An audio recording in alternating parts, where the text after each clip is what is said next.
We're off. Okay.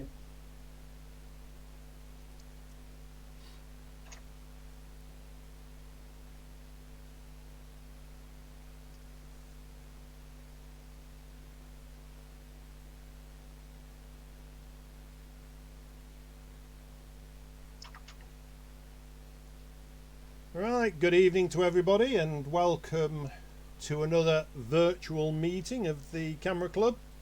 I think it's going well. I can see that we're getting a few people on now. Let me just say a few hellos to people. I'll go back up to the top. Hi Jill, welcome again. Viv, good evening Viv. Who's next? Alan came on next. Oh Alan, I've got a little bit of news for you. Next week when we do the talk on a few technical tips and tricks, I'm going to show you how to straighten your images up in Photoshop Elements, so you'll be able to sort those pictures out that you want straightening up. Hi Sue, welcome to this evening's talk. Who else have we got here? We've got Caroline and Dave. I think I've said that once. So Jim, hi Jim, welcome. Michael, welcome Michael. Who else have we got here? We've got Doreen, writing a full sentence. Evening everyone, had to resort to photographing snails today, as everything else flying or blowing or hiding from rain. As you might have seen on Facebook, I did my first ever little time lapse. Got the exposure a bit wrong, but never mind, that didn't particularly matter. It worked okay and it came out. That particular one, anybody that was interested, that was totally and utterly done in camera. So it was set up in camera, done in camera, processed in camera, and then just copied over onto Facebook. So Graham H, you just joined us. Welcome Graham.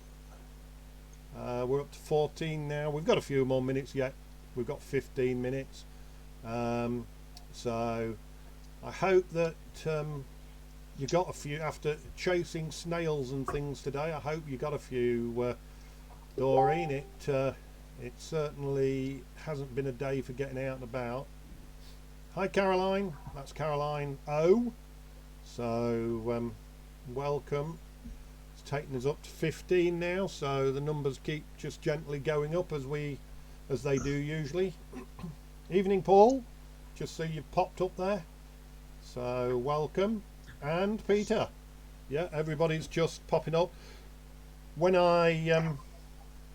I see the messages come up, you'll always find that it's a little bit late because there is a little bit of a lag between your typed message and when I see it, so it is just a little bit late.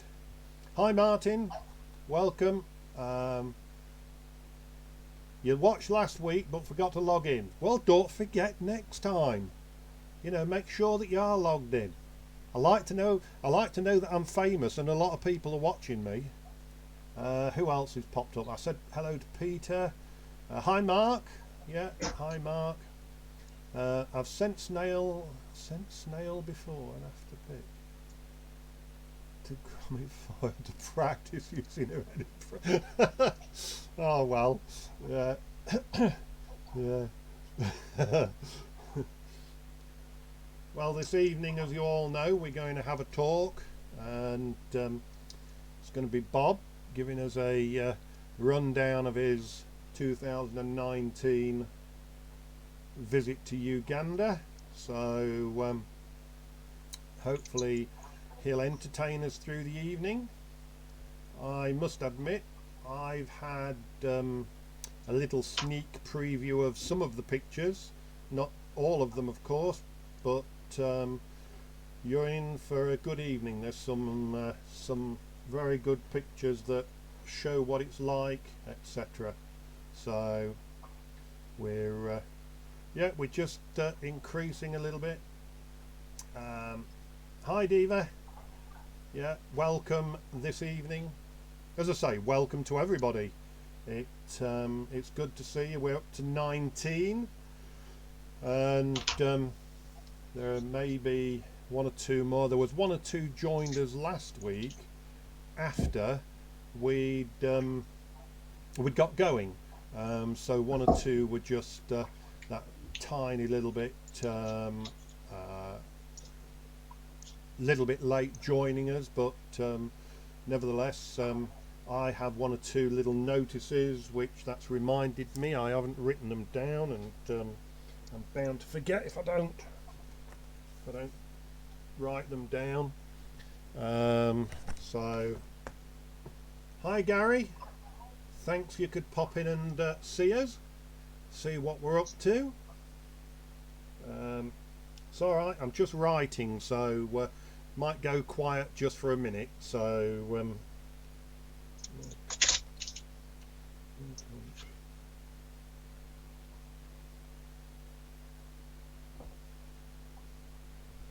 it's just one or two things that I want to mention. So I know I've got one on here.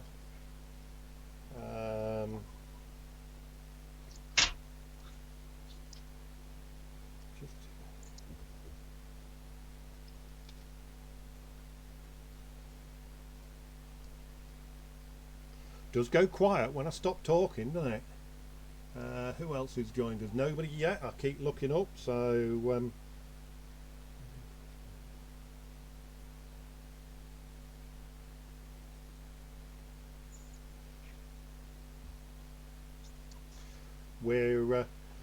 getting up to numbers now. It is 1 minute to, so what I'll do, I'll just start with one or two things, and I'm sure that Jill will just drop me a line if I forget anything, because I did forget to write things down, so off top of my head. So next week we're going to have, I'm going to do you a little practical evening, and as I mentioned, I'm just looking at Graham H's comment, and I can't read what you're putting on there, and talk as well. Hi Ray, hi Neil. So practical evening next Thursday. I'm going to show you a few little things. So if there's anybody who would like a question answering which is fairly simple, nothing that's going to take me a long time to explain, but or even if it is a little bit complicated, I might even be able to break it down anyway. So do drop me a line with any questions. I've had an excellent one from Alan this week, so I shall be covering that one plus some other things, and some showing you again the resizing, etc. So that's that one. Right, on with the other notifications. My competition, the lockdown competition, just to give you the final few days, don't forget it's now 3 entries that you can put in, so 3 entries, and you need to get those entries in, and I do believe I'm right that it's the 7th of May, so do get your entries in the next 2 or 3 days, just to make sure that they're in there for the competition.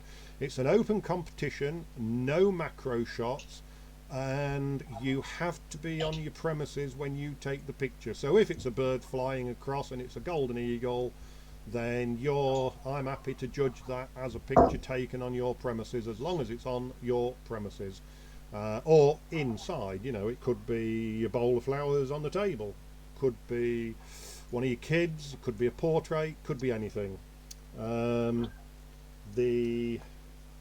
I'm just thinking of anything else. What I'll do, I'll just ask Jill to message me with anything, and I'll give you any more notifications after the half time break. Right, I'll just start off with saying that we're going to run through it. Doreen's just put it was 3rd of May. Yes, sorry, it could have easily have been 3rd of May. Whatever I wrote on the email, yeah, Jill's also confirmed it. Lockdown deadline, midnight, Sunday 3rd of May. Sunday 3rd of May. So I think it's 7th that I'm actually doing it. Yeah, it is. Graham's put it on. Right, onwards and upwards. I won't read any more things out until later on. So we're going to break at 5 to 8 until 8:15 as usual, and that'll give me time to get off to the loo and get ready for the second half. This evening we've got a talk by Bob, and Bob's going to give us a talk on his Uganda trip, which he did in 2019. He'll explain the rest of it. So I don't think there's anything further that I've got to say, so I'll hand you over to Bob. I would say if everybody could give him a good clap, but you can't, so we'll just say hello Bob, and I'll pass you over to him now. Hi Bob. Good evening, thank you very much.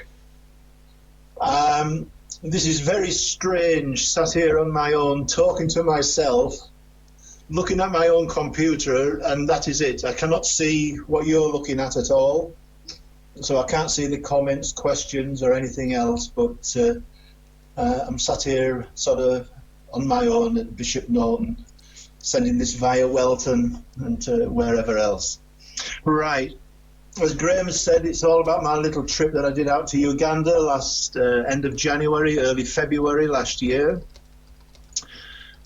Which is something I've wanted to do for quite a few years. It all came to being because approximately 19 years or so ago, I worked with a guy called Dave Bonner. And David was very much into Bees Abroad charity. And as most of you are probably aware, I've worked with bees most of my life. And I found it very interesting, and he gave us a good talk about it in a slideshow. And Dave and I did become friends. We're in the same team, and I always said, one day I'm going to go to Uganda with you, and I would like to have a look. And he says, yeah. And of course we went on year after year, and nothing ever happened, and eventually it did. But what we did in the meantime was when we were doing our talks, to the bee clubs and the science people up at York, we always used to be there with the begging bowl. We used to sort of collect money. We used to beg old bee suits,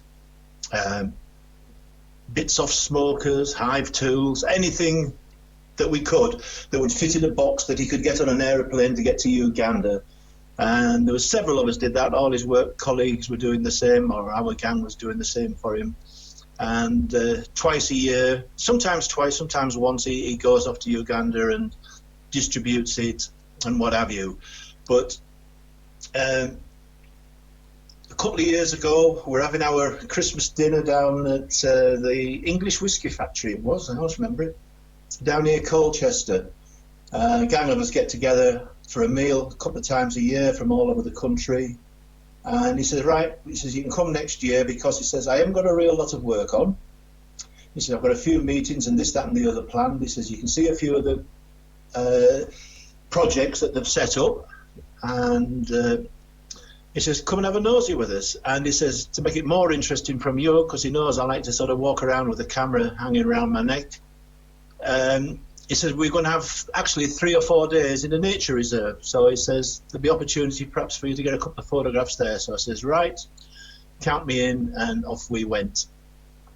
So we went, as I said earlier, we went at the end of January, and we got there. The photographs are not coming in order as we did the trip. What I've tried to do is sort of keep the first little theme perhaps will be the bees and what we did there, then some of the villages we went to, then some of the towns and some of the other areas, and then in the second half, after we've gone outside and clapped and got a new bottle of wine in, the second half will be predominantly the nature and the wildlife that I saw while I was there, because that was, in my opinion, was pretty incredible. We think we have a busy day when we go down to Frampton and we can photograph 15 or 20 different birds. Absolutely incredible there, what I did on a 3.5-hour boat trip. It was fantastic as far as I was concerned. Just wish my skills had been up to the birds, but anyway, that's by and by. So the photographs that you're going to see are just sort of, for the want of better words, record shots. Most of them have got a story behind, which I can't tell you all the stories. It will be till midnight, and what have you. If you've got any messages, sorry, not messages, if you've got any questions or any queries about things, is to type it out, and Graham perhaps will try and tell me during the break when we have a telephone call, and I will try to answer them that way. If not, ask on the club's Facebook page over the next couple of days, and if I can answer anything or any queries, that's fine. But anyway, here we go. We'll start off. I think you're all looking at a signpost, and this is to a centre that we went to that is run by a guy called Matthias, and it is an agricultural centre, and he does get some money from the government for this. And what they do here is they're growing all sorts of different crops or trying different things, because the majority of the people over there are subsistence farmers, and certainly they all the majority grow their own food out in the villages. And they try different crops. We was there, he was very proud to show us when we were there, he was showing us these avocados, which are new to Uganda, and they're doing some trials. Only a small plot, but they were trying. But part of this site was the bees. And him and about 7 other guys, they go around the villages in the area trying to teach beekeeping, and which makes a big difference to a village. Then the bees abroad, they sort of finance the equipment and the training of some of these people, and that's what it's all about. Because we go out and do a bit of beekeeping, and we think, well, if we produce £150 of honey, we've earned a few bob. But these people, if they produce 100 kilos of honey or whatever, that can educate a lot of the kids in the village, and that's what it's all about. It is just so basic, it's untrue, but a small amount of money to these people make a vast difference. And the big thing that they have got in life over there is education. It doesn't matter whether you're doing a science or you're a farmer or you're a mechanic, but it's education and learning. And the kids try to get all the kids to get a job and a skill at the end of it all. So that's just the signpost that was at the end of the lane when we went in. If the system's working right, now you should be looking at Dave. That was my friend who I went with, sorry. And every time we go to a village or an office or wherever we went, the first thing you always do is sign the book. You've always got to sign the visitor's book. And Dave was duly signing that, and I'm sort of stood there taking a photograph of him doing that. And the guy on the left, as you're looking at the photograph, is the chap who actually owns the plot of land where all this happens. He'll get paid from the government. I'm not quite sure where he gets his money from, but he was a really nice chap. And that was his wife in the background that caught my eye. And I thought, oh, crikey, what's she doing? I could see her faffing about. So after I'd signed the book, I sort of wandered over a bit, and there she was, doing the weekly wash.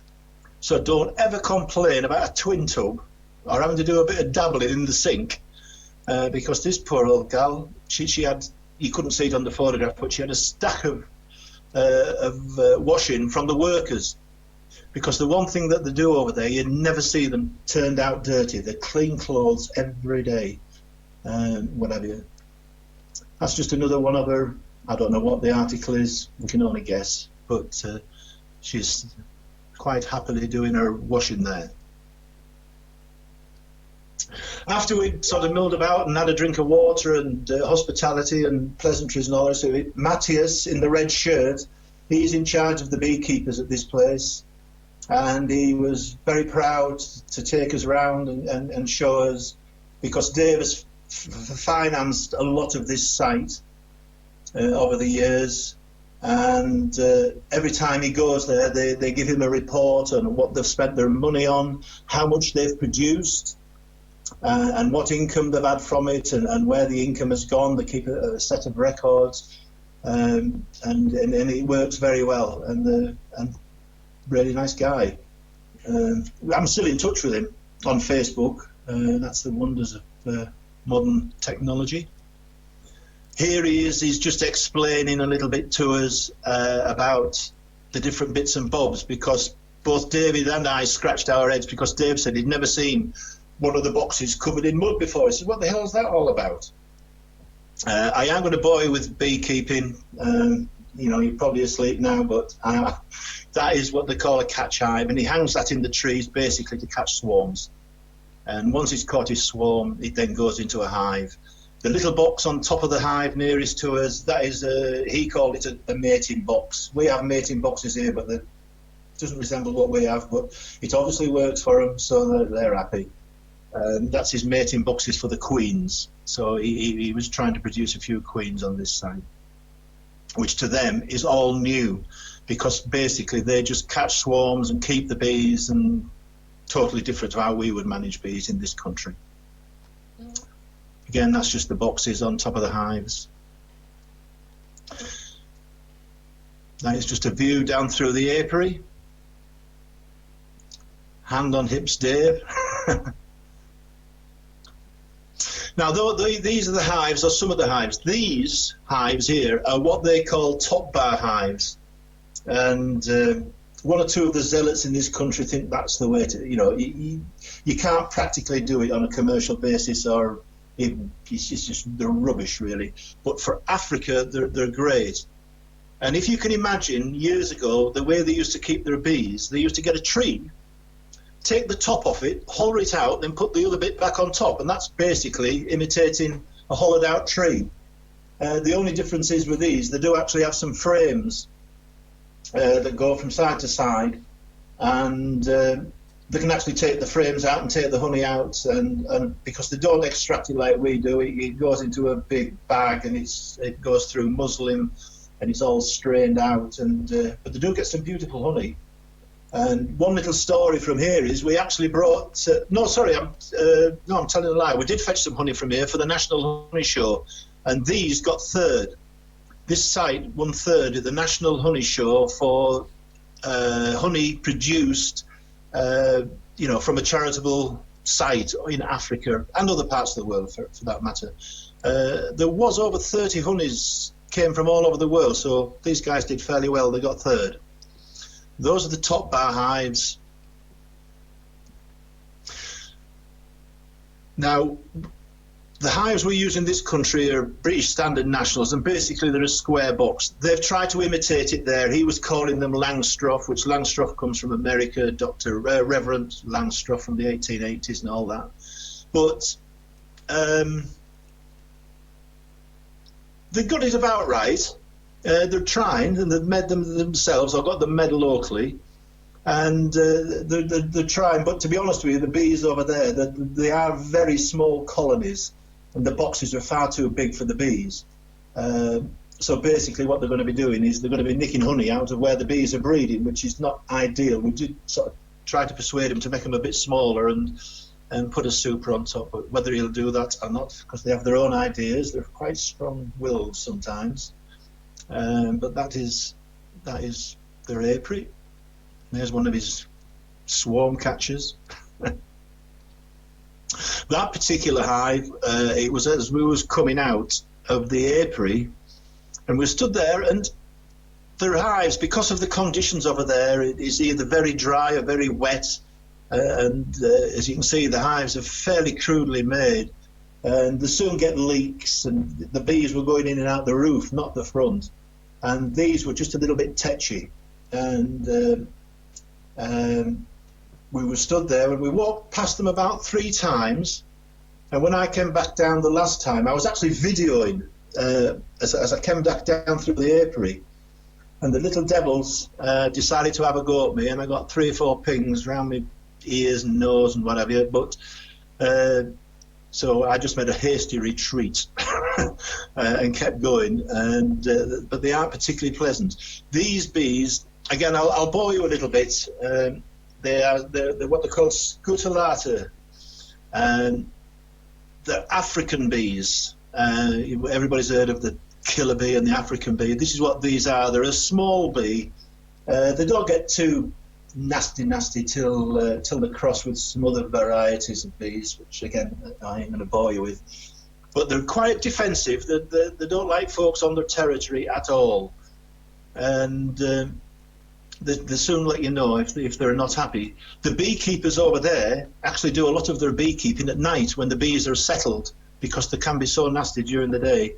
And people say the Africanized bees are very dangerous and this, that, and the other. It isn't that they're dangerous. Their sting is no different to one of our bee stings. It's just that in this country you might get half a dozen stings if a hive decides that they don't want to see you and a bit unpleasant. But over there, these things, if they really lose their temper, you'd get 200 of them. That's why they're dangerous, because they sting you so many times. And then the pheromones from the stings just encourage more, and before you know where you have it, you've got too many bees floating around you. That is what they call a pot hive. It's just a clay pot with the bottom taken out, and nowadays they put a piece of plastic over it. Years ago they used to bend bark from trees over it and make the entrance. And then when they want the honey, they go in the other end and just literally go with a big smoking piece of grass or a log or something, smoke them at night and take out the honey. And that is how they used to keep their bees.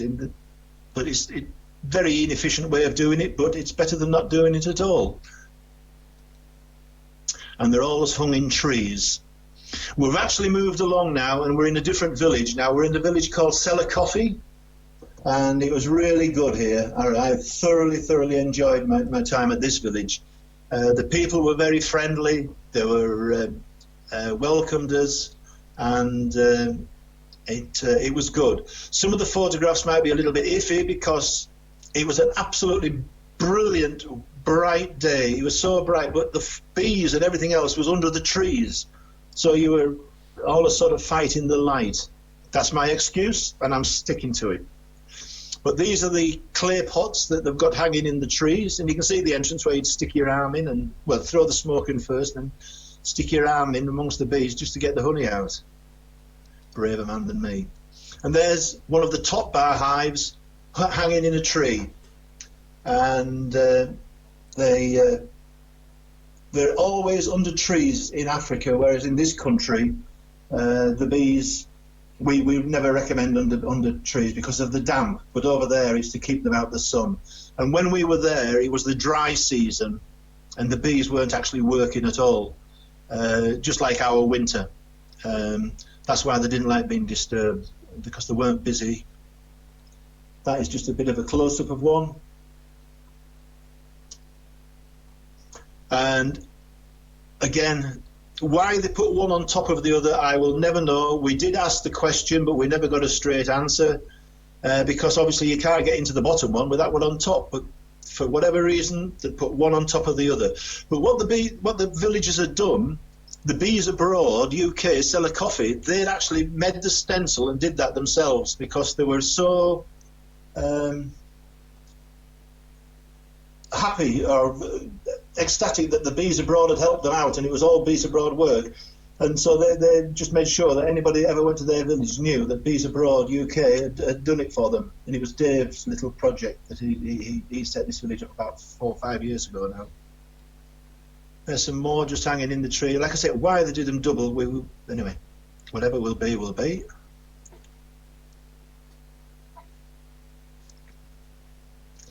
This is some of the villages. A lot of the people in the village at Cellar Coffee and the other villages, the women actually do a lot of the beekeeping. That young girl, she's a very good beekeeper. She was an ever so nice young girl, and I could never fathom out whether that was her father or her brother, but I don't know. But her family were all beekeepers, and the guy in the blue shirt was a guy called Fred, who goes around the area when David's not in the country, sort of checking up and seeing everybody's okay. He's actually went to Nairobi. Dave paid for him to go to Nairobi to be trained to become a trainer for the beekeepers. And that's Fred, and that's one of his many jobs. They all have several jobs, but that's one of his jobs, is going around the beekeepers once every sort of 6 or 8 weeks on behalf of Dave. That's Fred again, just stood by a hive. Oops, same photograph. Have I done the wrong way? Again, just under the tree, under the mango tree. They're normally mango trees. Just top bar. The story behind this one was quite good. This young lad on the left with a hard hat on, why he had a hard hat on, I don't know. But you could always tell the beekeepers when he went into the village, because for whatever reason, they had no gloves and no veils, but they always wore wellies. Don't ask me why, again, but they wore wellies. And what he'd done is he'd earned some money from his bees, or his family had, and he'd actually gone and bought some wood, which it was only like pallet wood, cheap wood, but he'd actually, to them, it was a lot of money, and he'd saved up, and he'd bought the wood, and he made that hive. And he was waiting for Fred, Ackle and Dave to inspect it, to give him the nod that it was okay. And in fairness, I think it was better than the big ones, because there was not as much room and it would be easier to keep him.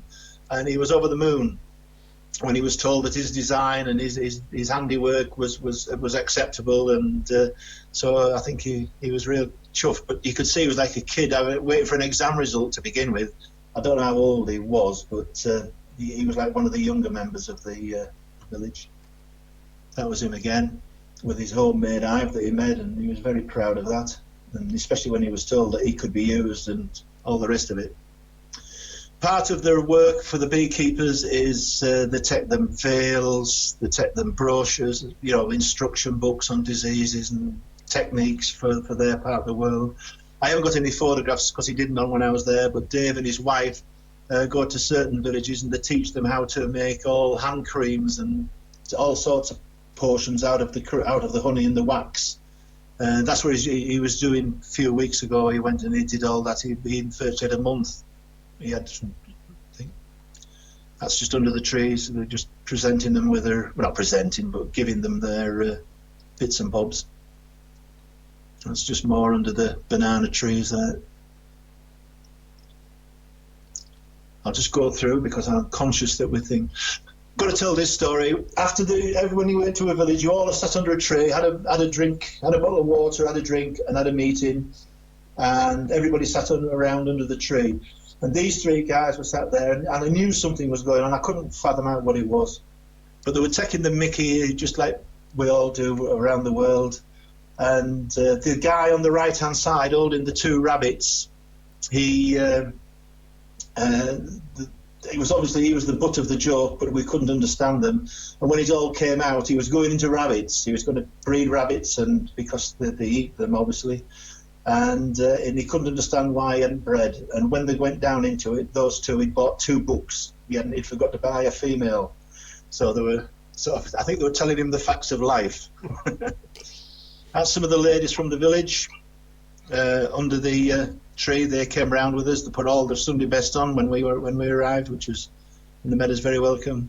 Lovely folks. They've got nothing, but they're happy as pigs in muck, as they say. That's just another one around the village. That's just some of the kids, some of the ladies.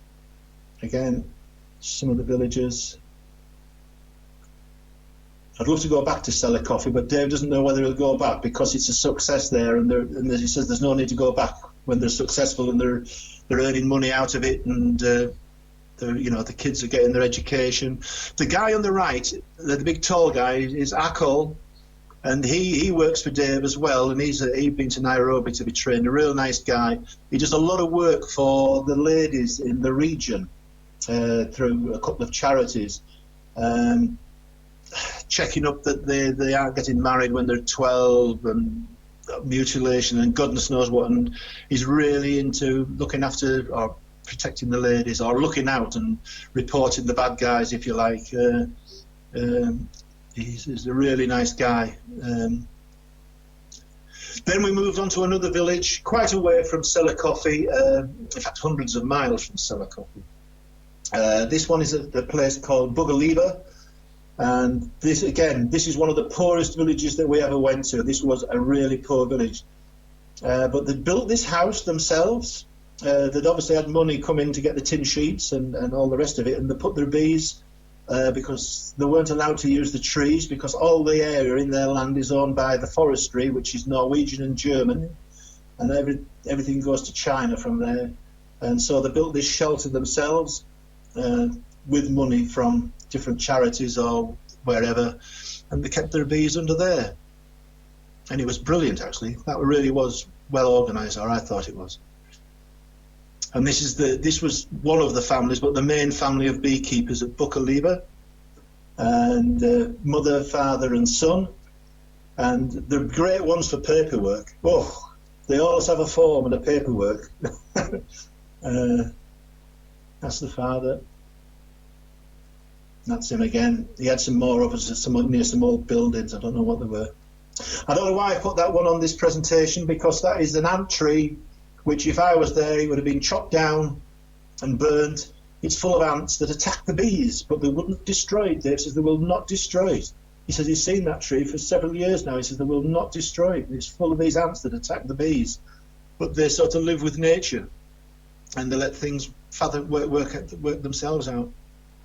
Sat under the tree at this village. These are the huts that they live in and store their bits and bobs in. But we all got sat underneath the tree, and it was a big tree as well, this one. That's some of the ladies from the village. That was just actually down in the village. These ladies, they never got involved with us when we were there at all. I think their husbands worked in the forest, or boyfriends or whatever, but they were having their dinner when we were there. That's two of the little kids in the back of the crowd rather. They were grand little chaps they were. That is Kathy, that is Dave's wife, who I went with. That is Atle in the striped shirt, and she just wanted a photograph of all that was sat with all the kids, so we duly obliged, and they were great, absolutely great. And then this crowd, there was about 11 kids and one bike, and it was just the same as everywhere else. They were all fighting for the bike, and every one of them, I don't think there was one of them big enough for the bike, but they managed it. And that is the main road through the village. You sort of walk down through there to where the bees were and the wash places and all the rest of it. But that is where they live, that is their home.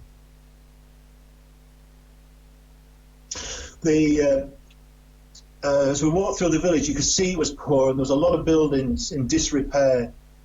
And the reason is they're very short on money, but also is the grass and the reeds that they do the roofs with is in short supply and is becoming very expensive, and they can't afford it. So they wait to try and get money off charities and use tin sheets instead, which is a shame, really. But the grass and the reeds is just out of their reach. They cannot afford it. And that's just another one. They were for rent. There was actually signs on some of these buildings for rent if you wanted it. That one, yeah, that was for rent. That was because one of the guys said, "Do you want to come on holiday?" I was like, "Nah." That is drying. Says he's frantically trying it. Savannah. Oh, it'll come to me in a minute. That is a crop, and that is part of their staple diet, and they put it out in the sun and it dries, and then it goes into storage, and then they take it. You see these places that on every few miles you see a milling station. They take it down and milled, and that is their staple diet, and it's like a porridge when it's all mixed up. I'll get you the plant's name in a minute. I have got it. I think this place was like a little prayer house or a church in the village, because there wasn't an obvious church, and I think this was it. Nobody ever said anything, but I think this was it. That's just a general view from where we were stood at that tree having the meeting. That is sort of looking back down the village or one of the streets. Then there's another street in the middle where we... Ugandans are absolutely football mad, and everything stops for football. And even out here, where we were to get to this village, we actually drove through the forest, and it was 18 miles from a main road, just on a rough road through to get there. And but they got their football field and a few goats on it, and the anthills or termites. Again, this is a different village, but one of the daily tasks wherever you went is people were collecting water, and it normally fell to the kids and the ladies, and they used to fetch their water from the well, or if they were a bit wealthier, some charity had made, they had a tap. Here it was a pump, it was a hand pump, and they were pumping it out. I was watching them. And that's one of my favourite photographs, because she was ever so friendly, always gave us a wave when she walked by. We were sort of sat there, and she was quite curious as to what we were doing. Never spoke to her, but that little girl, that's back at Buckaleba. She was collecting the water. She's only 9 or 10, and they did tell me what was wrong with her, but Dave said, he said, bless her, he says we won't see that little girl again. He said she's ill, and he says they'll work her, but she said unless she gets some westernised type medicines and treatment, the poor kid would probably pass on, but he didn't think we'd see her again. It's a shame, really. And then little toddler, even the little toddlers, as soon as they walk, have to start carrying the water. It was about nearly half a mile from the village to where the water was, and even the little old boy there, he had his own little tub, go and get the water. That was some of the young girls who'd just been down to the water. They were doing the washing. But that little one there, they're 5 gallons, and that's only a young girl. She's got one on her head and one in her arm. I mean, she's stronger than me. Yeah, incredible. Again, this was near to Cellar Coffee. They built some fish ponds, and they were very proud to show us these fish ponds. And but what they do is, where the water leaks out, it goes into like boggy land, and they grew rice and odd crops in there. But the kids, one of their jobs, they had to go into all this mud and scrabble around in it and catch these little fish, and that was their dinner. They had to take that home, and mother would have cooked that up for their dinner. That's just some kids again on the village. All the dresses and all their clothes come out of a container that we come from the charity shops from Europe or wherever, you know, from all over the world probably. But you used to see every football team in the world on different shirts, but they don't go to shops and buy the clothes like we did. Everything is out of a charity container. Even the chaps, they all get it from the charities. But the women, the local women, always have their local dresses made, and they're making the dresses all over wherever you went. But they have theirs made, but the men and the kids, it's all what we donate.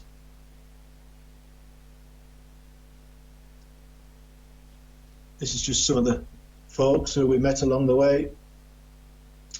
And then one day I was told that I couldn't have Charles, the driver, because Dave had some meetings to go to, and I didn't get involved in the meetings. I couldn't get involved, and it would have been boring 2 hours. So, and he got me this, Ackle did. It was a friend of Ackle's, a girl called Sarah, and she was my driver for the day.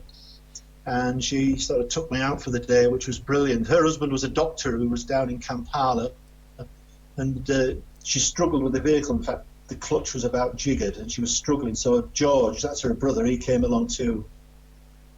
All around Soroti, one of the towns where we spent a lot of time, you see these big rocks, just big granite rocks. We went to this village with her, and I saw these guys coming up the hill. There was 4 of them. There's another one somewhere. And I thought, oh my God, fathers. I'm hiding my camera under some coats on the back seat thing, and asking her how we're supposed to be here. She said, oh, yeah. Anyway, when they got up there, all they wanted us to do was sign the visitors book, and they were chuffed as bits because I was British and came from Lincoln. And then they were going to find out where Lincoln was, and oh my word, it was a big deal for them. Just out of interest, you see all these stones at the guy's foot and just behind him. When they've got nothing to do, they break the stones up with a lump hammer, which is not a very good handle on it, to say the least. And they spend hours and hours, and when they've got about a ton, somebody comes and collects it, and they get paid. But they break these rocks up, and that goes into the roads for road building, and that is how they make their living. And these guys were ever so friendly, but I just sort of panicked a bit when they saw them marching up the hill. But it was the visitors' book that we hadn't signed. They thought, we're a bit rude. We hadn't stopped at the village and signed the book before we went up the hillside. That's the food. The tube was drying out amongst the rocks, and that's the rocks that they break up. But fancy doing that. Then I asked, she said, where do you want to go? I said, I want to go around the market. I could see the market from the outside, and I wouldn't have dared gone in on my own. It was like the Black Hole of Calcutta. So, and as it happened, she'd got 2 businesses in the market, and she seemed to know everybody, and it was great. She took me around, and everybody made me welcome, apart from one old boy. He wasn't going to have his photograph taken. But anyway, that was the butcher's shop. There was a street full of butcher's shops, freshly killed that morning, covered in flies. You just couldn't believe the smell. That's how you buy your chickens. You go into the chicken department in the market and you just buy your fresh chicken. It's as simple as that, and take him home squawking. I actually said to her, she went across to one of the butchers, and I said, "Oh, are you buying some meat?" Because she was telling me her husband was coming up at the weekend. She said, "Oh no, she wouldn't buy that meat." She says it was only killed this morning. She says, "I wanted to be hung 3 days." And I thought, if it's hung there for 3 days, it'll bloody walk home. That was one of the vegetable sellers. She was quiet. She wanted her photograph taken all the time with that girl. That lady sold the dried fish and smoked fish. That was there. But the food over there, the one thing they have got plenty of, they've got plenty of food. They can grow food for fun, because Uganda's the pearl of Africa, and it's very fertile. They don't call potatoes potatoes, they call them Irish. That used to confuse the hell out of me. How do you want your Irish? And I'm thinking, oh, the Guinness, but no, did you want your chips or did you want boiled or mashed? But there's just food everywhere. All vegetables. Bananas, I virtually lived on bananas. But we couldn't eat their food. I loved the tomatoes. But we were not allowed to drink their water. We were not allowed to drink anything that had been washed in their water, any knives. So I could have killed it, because I love tomatoes. They were beautiful, but we weren't allowed to have them. The only thing that we ate had to come out of the skin, which was basically bananas and pineapples. Just another scene around the market. That was all kitchenware. The little store. I've got some better photographs than that one. I could have put a better one on that. But all the knives and forks down the bottom. Them little things there were little cookers. You put a little fire in the bottom, and you put a pan on top. And everybody had a brush. They're all sweeping up. Little besom brush, don't they call them? Just more bananas at the market.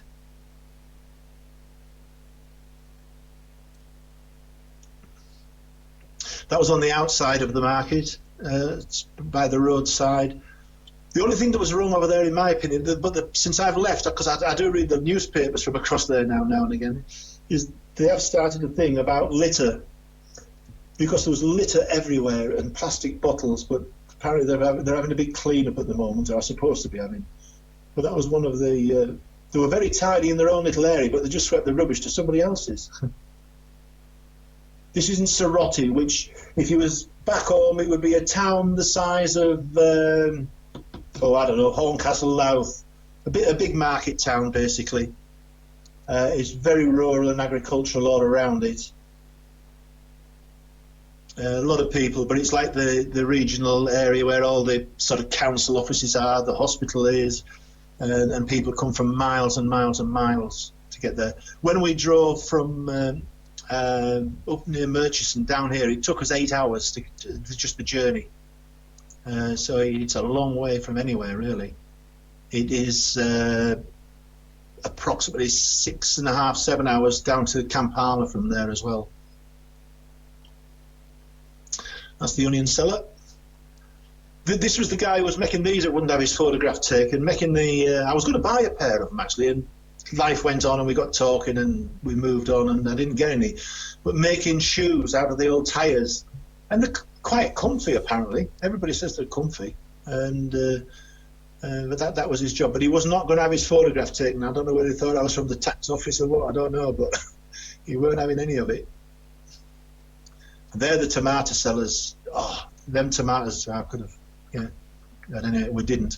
And for some reason, the tomato sellers always came on push bikes. And again, I don't know why.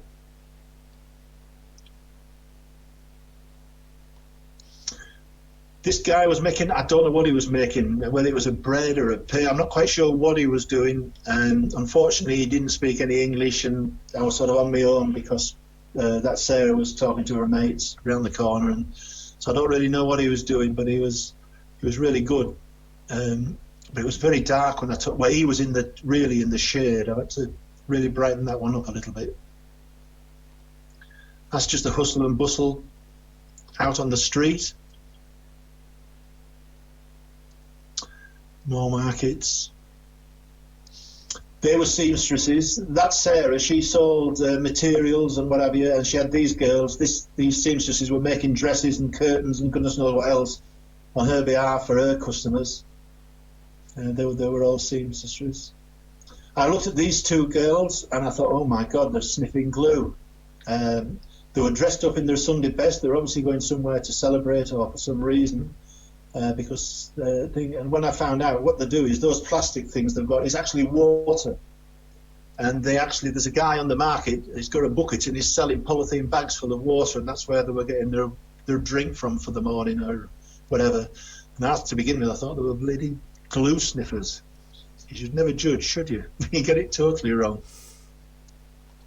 That was one of the takeaway food stalls, and I was introduced to the girl who was making it all, and she offered me a free sample, but I had to decline. I hate to imagine what was in there. I know what it looks like. It's lungs and goodness knows what else. Everything over there revolves around the Buddha Buddhas, which is the motorbikes. The little huts there, the Airtel is where you get your phone topped up, but that is the bank. And you can transfer money. They are far in advance of us on transferring money and moving money around on a mobile phone. And you just take your mobile phone in there, and so long as the correct information is there, it's all there, you'll get the money out of them. And you would think that it would be ideal to be robbed, but they never do. They're well, not everyone, but there's a lot of them. One problem they do have over there is betting, and they're trying to close the betting shops down because there is a serious, serious problem with betting over there, because the poor folks are so poor and they think they're going to win a fortune, and of course, as we know, you don't. That's a Buddha Buddha. I could have filled a night up with photographs of what they carried on these things. It was absolutely incredible. I mean, health and safety and all the rest of it is just non-existent. That was just a family. You used them as a taxi. So that lad had probably been shopping, and he got the Buddha Buddha to take him home and all his shopping for the day. And he might have been going 20, 30 miles back out to a village on that, but that's what they do, and that's how they get around. Before the motorbikes came in, which have only been in about 12, 15 years in numbers, it was all on push bikes, and the Buddha Buddhas were on push bikes. And you still saw odd ones about, not many, but odd ones. And this guy was obviously delivering or collecting sugar cane, because in the area sugar cane is a very, very big crop. And then you got the Matatui, they call these things. They're licensed for 14 people, but it was nothing unusual to see about 25 crammed into it. And then on the roof, as much as you could get on the roof. And on this occasion, it just tickled me fancy because it was just turkeys and ducks, and they were all sort of tied up and strung on there. And I don't know, I know where they were going. They were going to somebody's pot, but I don't know how far he was going before they were getting off there. But the poor old turkeys and everybody else had to ride along the top. And yeah, 10 minutes. And everywhere Bob. you go, everybody just seemed to jump on the back of other folks' vehicles. 10 minutes, Bob. Sugarcane. 10 minutes, Bob. Yeah, thank you. Sugarcane. You used to see loads of folks on top. The wood lorry, they've always got a passenger. That is the bus that goes to Kampala. A lot of accidents on that bus. Between there was always accidents and folks killed. There's one of the accidents that we saw. I'm going to have to rush through the photographs because we're running out of time. The policeman, we did get stopped by the police and we had to pay a bribe. There's a long story I can tell you sometime, but they weren't particularly pleasant people, and you weren't supposed to take photographs of them. That sign just tickled me fancy. It's a thing, and it's on a new road that goes from the airport up into a very fancy hotel that they've built, and they're making it into a toll road which the locals can't use or wouldn't be able to afford to use. And that is one of the roads. Once you leave the main road, that's what the roads are like. And the rules of the road are the biggest has the right of way. Still working the cattle in the fields. That's a house that was being left. Just the mud huts in villages. You always saw the mud huts, so you always saw the solar panels, and the only reason they had it, they didn't have it for the lights, it was purely and simply to charge their phones up, because the whole country works on mobile phone, and it's so cheap to use it out there. It's not even pennies, it's next to nothing. But it's the only way the country can function and have a communication system, and it's dirt cheap. But the villages always had there's one on the roof there as well. Always used to be able to. That is dinner walking around the village, both pigeons and turkey. Here's just some wood huts. Washing day. You've got to hang the washing out to dry. Nowadays, because they can't afford the grass, it's actually cheaper for them, and they're saving up, they're building little concrete sheds. This is one of the kids who we met in one of the villages. Little girl from the market. Sorry, I'm rushing. Some more kids from the village. This is a village we went to for a celebration, and when we were about 3/4 of a mile away from the village, there was these two girls and all this gang and some more, and they were sort of hollering and hooting and waving flags to welcome us. But it was a celebration day because Grace, who Dave looks after in more ways than one, which I won't bore you with the details, but he'd bought the land and this house, they built this house for her because she lost her husband, she had AIDS and one thing and another, and she was moving into her house, and she waited for Dave to go for the celebration, and we had a big feast. These were some of the girls from the village. They were Grace's sisters and cousins. That is the pantry. That is where all the food, where she stored the food. Even though she got in a concrete house, she still stores the food in there. And this was where the feast was cooked. We didn't eat it. And they were brilliant, these girls. They gave me a go. That is the kitchen area where things. She actually gave me a go to stir that stuff up. They are strong girls, because I could hardly turn the bleeding stuff over, and they were going to eat it afterwards. But she had about 5 bowls of this stuff, all cooked up, ready for their feast, which they had a thoroughly good day. Fancy having to do dinner like that, but they're happy. And then what they do is they all danced around the house. Apparently they danced around the house 3 times. That is Grace in the green dress. That was her day, her celebration day. And but some of them forgot to count 3 times. I think they went around about 20 times, some of them. That was the serious bit of the day when the vicar's just out of sight, but they're having prayers. And that little bowl that she's got there is... Oh, sorry, Graham. All right. That bowl... Okay, sorry. That bowl was... Everybody put a few bob in, or little presents, and we sort of got a few bits and bobs for her. And that's with one of her nieces, I think, who sort of looked after her. But then we went to a school. Sorry, the only photograph of me all night, but that was Gertrude and her daughter at the school. That is the school signs. Gertrude is the head mistress. Very proud of the school. The kids were they were brilliant, actually, and well behaved compared to what we sometimes see around ours. And they want to go to school. That was the school anthem that was painted on the wall, and they all had to recite it every morning. I see. The national anthem of the country was also on the wall. That is one of the classrooms. Absolutely brilliant. Everything there is oh crikey, it's a throwback to whenever, and everything is hand drawn, hand painted. Kathy took them some books, curriculum books, and these teachers were virtually locked in a room, and they had to handwrite them out and draw them out, and because they haven't got a photostatic machine or anything like that. And that it was another story of how that works. But she has to lock the books in a safe, because she said if the teacher, one of these, decided to go to another school, she'd virtually get a job just because she'd got this book of an English curriculum to take with her. So they're virtually locked in a room, and they have to copy it out, part of their job, and they just write the whole book out. It was incredible. The kids were absolutely immaculately turned out, and that was the bit that confused me, because they take their shoes off before they go into the classroom. How the hell they found their own shoes when they got out of it, I do not know. Just some of the little fellas at the school. And again, cute can be. The school uniforms, wherever you went, were either green, blue or red.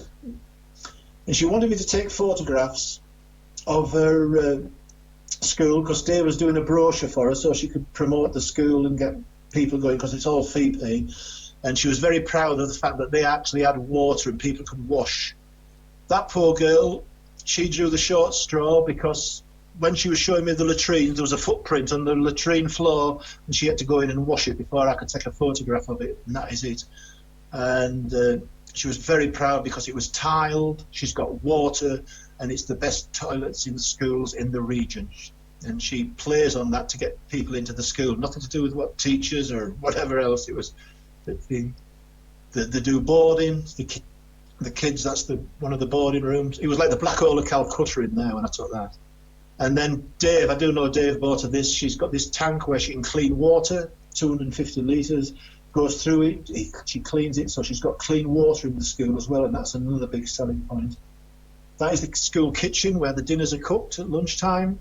Well, breakfast and tea, for that matter. That is Gertrude, the headmistress, and that is the cook in the background. Now we're on to Seroti. Back to Seroti, that is scaffolding on Barclays Bank. I don't think they pass health and safety in this country. That is Seroti Rock on the outskirts of the town. All the water for the town goes up there, then is fed by gravity around the town. And they're very proud of Seroti Rock. Around the corner there's a little stream that runs down it, and they're all in there doing their washing.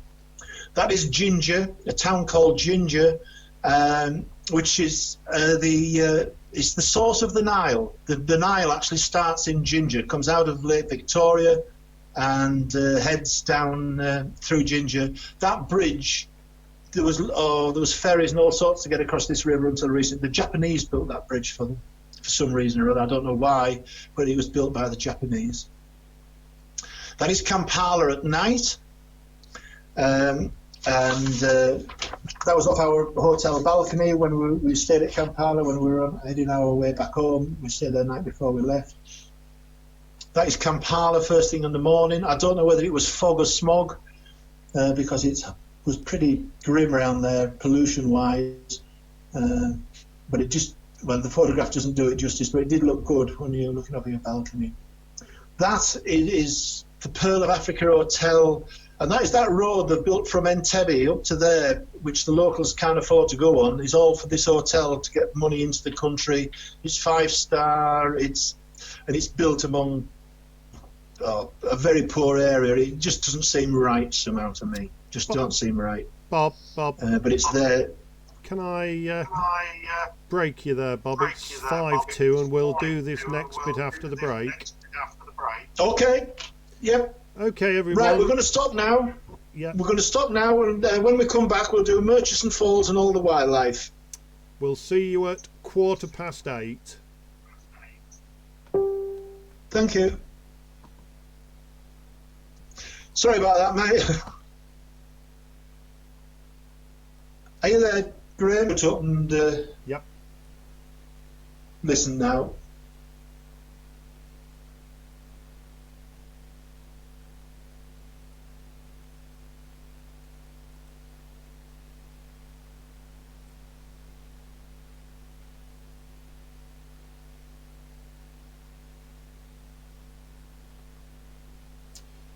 Right, welcome back, everybody. The numbers are just building up again, so we'll wait until a few more gets going. We've got another 3 minutes to go yet, so I can see that Jill's back with us, Viv's back with us. You're having your dessert, Viv, are you? Oh, that's good. I hope it's something nice and sweet. Peter's back with us, Graham H is back with us, and Ray's back with us. So yeah, a question that's going to come up in a short while. I'll ask that one in a minute, Graham. So yes, Viv here too. Lots of sirens. All right. Yeah. Hi, Paul. So we can see that you're back.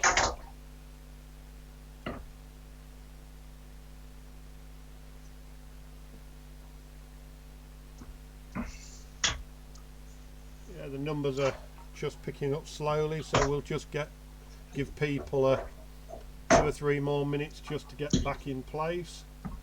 So I'm pleased it's something nice and sweet, and I bet it's all gone now by the time you hear me, Viv. It'll have been some pudding that I'm not going to have, and Paul Walker's got a front seat this time. Well done. Yeah.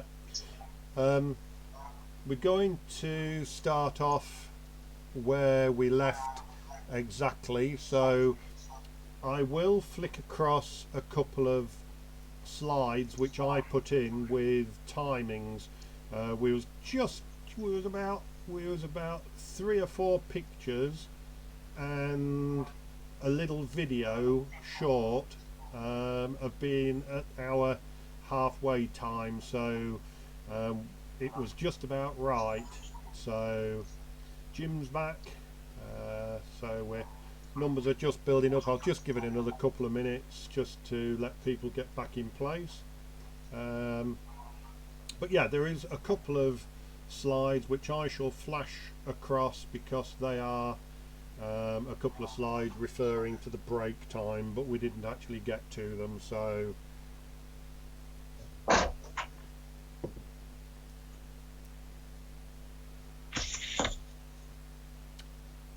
Caroline's back. Hi Caroline.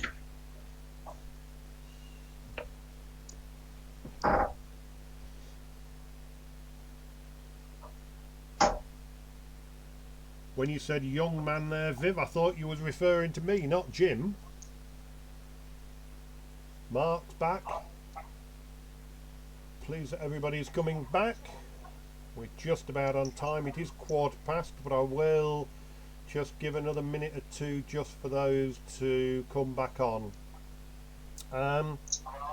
Whilst we're waiting, what I will do, I've got a couple of other little announcements, and that is that the 25th anniversary for the club is 2021, and we've got all of the pictures slowly coming in for the calendar for 2021. But what we're going to do is we're just going to extend that till the end of May, because number one, not many printers are at work working anyway, and it'll just give us a little bit more time to get a few more pictures in. We're looking for pictures of Lincolnshire, so the pictures must be pictures of Lincolnshire, and they must be in a 3:2 ratio in a landscape format. Landscape format, 3:2 ratio. The reason for this is because of the size of the calendar, so it needs to be in that ratio to fit the calendar. So 3:2 ratio, the calendar for the 25th anniversary next year. Still keep putting them into the Dropbox folder, and if you're confused at all, get in touch with either myself or Jill and we'll direct you into the right area. Hi Caroline and Dave, back again, Jim, Viv, yogurt. The second welcome, or the second notice, is a welcome to a new member from the YouTube videos that we've been doing. One of the members' husband has been watching, and I'd like to welcome Nick to the club. Welcome Nick, pleased you've joined us, and hopefully we'll see 1 or 2 of your pictures in a competition or 2 coming up shortly, so welcome to you. Right, we're just about there now, so we're just 1 or 2 short, but I'm sure they'll join us in the very near future. So I'll say goodbye from me. I will just have a word at the end when Bob's finished. But just before we start, I'm going to ask Bob a question. When I find it, Graham H. A question from Graham H. Bob. You said you could only eat bananas from the market. Was this because no clean water to wash other foods? There was banana sellers at the side of the roads and the markets, but we couldn't eat the tomatoes, we couldn't eat the lettuces, we couldn't eat anything that had been washed or knives had been used on food because of the bacteria that which just wouldn't suit our guts, for the want of better words, you know. Right, so we had to be very, very careful what we ate. I mean, we ate a lot of eggs and omelettes. When we were staying at Murchison Falls, that was a bit better for 2 or 3 nights. But during the day, we basically lived on water, bananas and pineapple and some biscuits that we got from a westernised type garage place. And then we had our evening meal, which wasn't fine dining by any stretch of the imagination. Right, yeah. But yes, and the reason we could eat bananas is because it comes, you know, you peel the skin off and nothing gets through to it, so it was clean and easy. We used to buy a bunch of bananas every day. In fact, we used to buy it some days twice. I thoroughly enjoyed it, actually. It nearly made me a vegetarian. Not quite. Yeah, that's right. Right, well, what we'll do now, we'll make a start. I didn't mention Diva earlier, so welcome to Diva with her wine. So, and by the way, Bob, Graham Halliday says thanks for your reply there, so thanks very much. Right, I'm going to pass over to you again, Bob, and let you go on from the Murchison Falls image that we've got on the screen now. And we'll do the video, yeah? Yeah. As planned. Yep. Right, welcome back, everyone. I'm sat here with a speckled hen. And no, she's not going to lay me an egg, but I am going to drink it as we talk. Right. I'm sorry if I was a bit long-winded and didn't quite get to where we wanted to be, but I could have spoken a lot more because every one of those pictures had a story behind it. And when we was putting it together, I didn't know whether to go for volume on photographs or a few photographs and a lot of talking. But in the end, I thought, you know, but I've got another 1,000 photographs that we haven't used as well. You know, it's just one of them trips that I went on that the camera never seemed to stop. But we've got what we've got, and I hope you're enjoying it. And you obviously must a little bit, otherwise you wouldn't have come back. But as I said at the beginning, Dave said to me when we went on this trip that we were going to have 3 or 4 days at a nature reserve. And the nature reserve is Murchison Falls, which I've got to confess I didn't know a lot about it till he told me we were going and whatever. I had heard of it, but I couldn't say I knew anything about it whatsoever.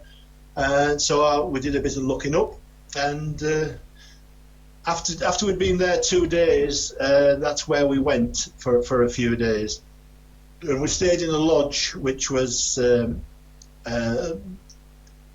80% westernized. It was very nice, and the food was absolutely wonderful. It was basically frozen M&S, not M&S, but M&S type dinners we were having. That's what they were feeding us. But it was quite acceptable, believe you me, out there. Anyway, this photograph that we've got on the screen at the moment is the entrance to Murchison Falls. What you can't see is just at the back there was 3 guys stood with rifles, because everywhere we went there was armed guards, and as though they're building their way through the jungle. They're building a road and a pathway through, but it stopped there. Like a lot of things in Uganda, it's come to a stop, and the bumpy old road is down on the right hand side. But we had to stop there and book in, and we paid, and we could only pay in American dollars. It had to be cash, of course. And once we paid that and we got our sort of visitor's pass for the 4 days or whatever, off we went. But we were stopped on 2 or 3 occasions to produce it. But there's no problems. They're only doing the job. And off we went. Just a little bit about before we start going. Murchison Falls is a waterfall, and it comes from the River Nile comes from Lake Victoria, and it comes down off from the shores of Ginger, what we saw in a photograph 3 or 4 back, which is the source of the Nile. And there's 300 cubic meters of water coming to the Nile every second. And when we were there, it was low water, and it was the dry season. I would love to see that river and this waterfall when after the rains and when it was full. It must have been one awesome sight. This photograph we're looking at the moment, where I'm stood, apparently is underwater. You just don't think. If you just look on the left-hand side of the picture, you can actually see there's like concrete supports there. Many years ago, I think it was Churchill actually paid for, or the government would have paid for, and they built a bridge across because the farmers at the other side could never get to this side, and they built a bridge. But it lasted about 2 years before it was washed away, and they never replaced it again because they thought no matter what bridge they put across there, it was going to get washed away at some point. The Nile comes to Murchison Falls, and the whole of the Nile, for several miles before it gets there, it's all rapids. It's quite wide and it's rapid. You would not particularly want to go down it in a boat, especially when it was low water. There seemed to be a lot of rocks sticking out. It looked quite a dangerous sort of a place. But the whole of the Nile is condensed into 6 meters down through this gap at a fault line. It's all volcanic. It's been going for millions of years, and it just never gets any wider. It doesn't erode. It's so hard. It's like bell metal. So this is the very top of the fall where the water first starts. The actual fall is in 3 parts. The first one is about 45 meters. In total, it drops about 450 foot. So it's not the tallest waterfall by any stretch, but they always advertise it as the strongest, and that I can believe. Because when you get the Nile condensed into 6 meters down through these rocks, it was absolutely incredible. And the noise, even when we were there, it's supposed to be this low water, the noise was tremendous. That is the sort of the rapids just leading up to the up to the top of the fall. When we were there was actually a wildfire, and Charles, our driver, who was a brilliant guy, again I've kept in touch with Charles, and I says, "Oh, there's a fire coming there." "Oh, it's okay," he says. And Dave says, "We'll have to watch it because he says it can jump." Charles says, No, it won't jump the Nile." Well, before we left, our banks were burning and there were sparks coming our way, so we thought we'll make a hasty retreat. It really did motor along in that fire. That again is just at the top of the falls. The water that you see in the background of that's just like the water comes down and a little bit goes down there. It's just a little bit of a lagoon, and that is looking down the falls from the top as near as what we could get when we were there. There is sort of guidelines and marks on the stone, do not pass this mark and all that type of stuff. That is the photograph from the bottom of the falls. So we're at the top right-hand corner, and it sort of comes down in a Z, and that is at the bottom, and that is as near as we could get. I was a bit disappointed with this photograph because it was a really bright sunny day. I only got a 400 meter on the camera, but the spray that's there and the mist, and it's like a haze, permanent haze all the time. Where that little boat is as near as you can get. That rock, that's as where we went to in our little boat that we went on. But they when it's in full stream, they don't even go anywhere near it. They just don't go, because I think I hate it. That was a little boat we went on for our boat trip. Now I've shot a shot now. I'll go back one, and Graham is going to show a little bit of a video that I took. Yeah. Aren't we, Graham? Yes. Yeah. I'll go to that now. Sorry. So just have a little bit of a 2-minute video of the falls in action, sort of thing.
see, I'm not the best videographer in the world, but it's the record I've got, so Graham's very kindly stitched two together for me.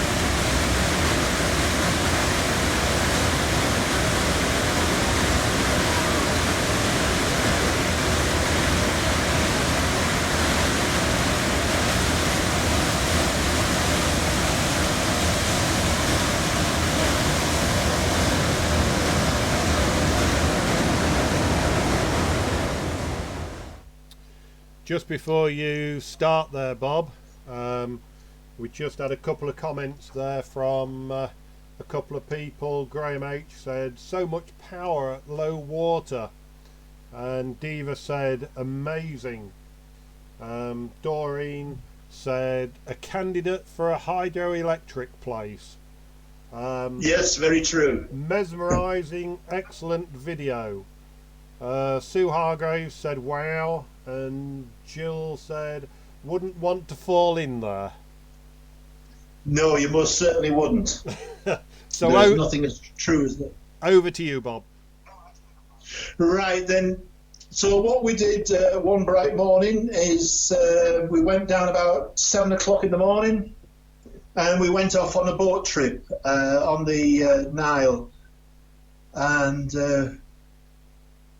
we all wanted to go on one of the smaller boats, and we luckily we got one for ourselves.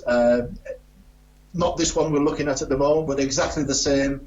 The rangers sat there. Them guys were so knowledgeable on what we saw, and they could see things before we even could see them. They were absolutely brilliant.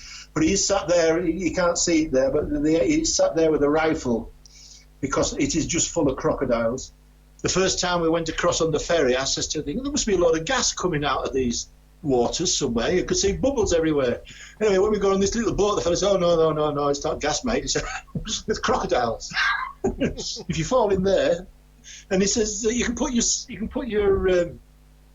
safety coat on, for the what have you, safety belt and all that on. But he says, it only gets in the croc's teeth. He says, they don't like it. So he said, you're wasting your time. If you fall in, you're not going to get out. That is where we actually sailed from.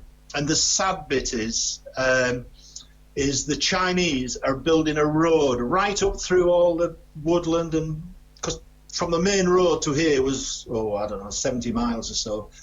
And they're building a big road, and they're wanting to put a bridge across here, which will be similar to the Humber Bridge in size when they eventually get it done. And the reason they're doing it is because out on the delta at Lake Albert, they found oil. And the Ugandans have got the Chinese building roads and doing all sorts of infrastructure for them. In return, the Chinese can have the oil. And everybody's playing heck because it'll kill the delta. It's as simple as that. And it's one of the world's great places to go for wildlife and everything. I don't know whether the present troubles will alter that at all, but that is like as far as the Chinese have got on that side of the bank, and that is where they're going to build a bridge, or wanting to build a bridge across. It's frightening. Just out of interest, at Murchison Falls, it comes from Lake Victoria, which is about the second biggest lake in the world, and it covers an area of about 66,000 square miles. And it's got 3 countries around it: Kenya, Uganda, and he's frantically trying to think of the other ones. One of you school teachers will tell me that one. And it runs down through Murchison Falls on the Victoria, and it goes to Albert, to the Prince Albert Lake as well, which is a bit further down. And I wanted to go the other way on the boat as well, but we didn't have time to do it. We just didn't have time. To do that. We, like everything else, you can only do what you can do, but we did. So we set off on our little boat trip, and the guy asked us, who was in charge, looking after us and taking us around, said, what sort of a trip do you want? Do you want a scenic one, or do you want a photography one, or do you want to do... So he looked at me and he says, oh, we'll have a photography one. I says, that's what we want. So not all these photographs we're going to see were actually taken from the boat, but I would guess 90% of them were, or 85% of them probably were, should I say. That is a black kite, very similar to our red ones, but he's a black one. That's a bit of a dodgy photograph of another one, as is that. That is an African fish eagle. And I sat there and we waited and waited. We wanted him to go fishing, but he wasn't going to play ball at all. He just sat on that post, and at the end of it, how many photographs do you want of a bird sat on a stick? And that's basically what we got of him, because he wasn't going to budge. And then all of a sudden, just when we were about to set off, he flew, and we thought, oh great, I hope he's going to go fishing, because we were the only boat down there. There was nobody else down there at all when we were down there. And he flew straight to the bank and grabbed a frog, and that was as much as we got of him. But at least I've seen one now. But I would love to have seen him fishing, but it wasn't to be that morning. That's a grey-headed kingfisher. They were. We saw plenty of them.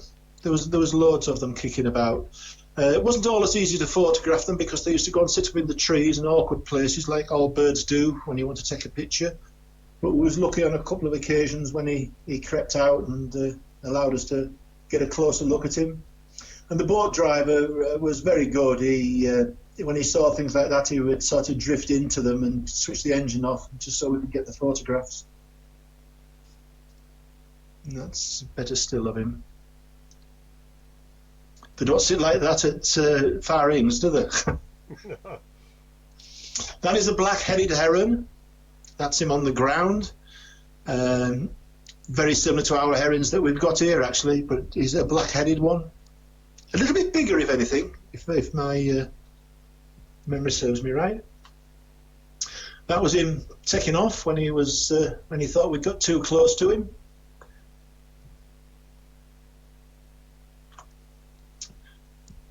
That is a bee-eater, and the bee-eaters are like our sand martins. They actually make their nests in the sandbanks. And that was one of the birds that was on my hit list to see when I went there, because I'd never seen a bee-eater, so I really wanted to see one. And there he is, just sat on a twig. And that's their nesting holes. And it's a red-chested bee-eater, I think they call that one. But there were little devils to catch. It was very good practice to try and get one in flight. Whoa! like our swallows, you really got to work hard. That is an African Janaka. We saw quite a few of them. This boat trip took us approximately 3.5 hours. It was supposed to be 3 hours, and we got a bit extra. About 3.5 hours we were out. And when we came back, just on the boat trip, I think I'd taken 890 photographs. I'm not saying they were all good. And unfortunately, when you see one, you can soon get 6 of a bird, but there's always one just a bit better than the others, or you hope. But you're on a boat bobbing about all the time, and you couldn't always move as fast as you wanted because of the other passengers, even though it was a small one with only 4 of us on it. That is an African darter. We saw, well, everything that we saw a few of. We didn't, I don't know what went wrong there, but I didn't quite get his eye in focus, but we got him. Gives us an idea of what he looks like. That is an African grey woodpecker. And as soon as I saw him, I knew he was a woodpecker, but I didn't know what variety, but the chap on the boat put us right. And got a little book as well, which we used to spend the nights looking to see what we'd seen. And like I said, I got a few more of him, but they're all very similar. They didn't seem to be, some of them didn't seem to be too bothered about the boat at all. That is an African mourning dove.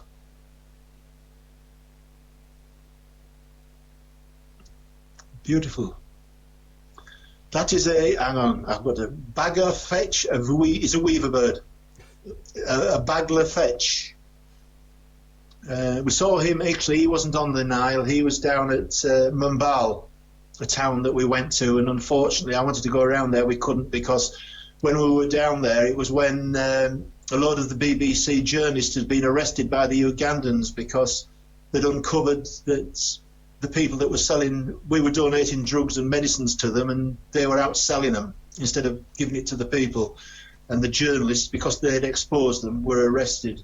It was not a place to be as an Englishman at the time, and we had to scoot-addle through the town, and we weren't allowed out the compound of the hotel where we stayed, with the armed guard literally outside the door all night with us on that one, because it wasn't a good place to be English, because they just would connect any Englishman to the BBC. And so we didn't get out and about. But he was in the hotel grounds. That's where I saw him. That's a bronze mannequin. I haven't got a catch eye on that one, Graham, as you'll have well noticed. That is a common bulbul. There's some beautiful birds. I think that's the same. I'm not sure. I haven't got a name next to him. That is a northern bee eater with a woodpecker with a kingfisher behind him. Pied Kingfisher. Put my teeth in. Failed miserably trying to get them both in focus, but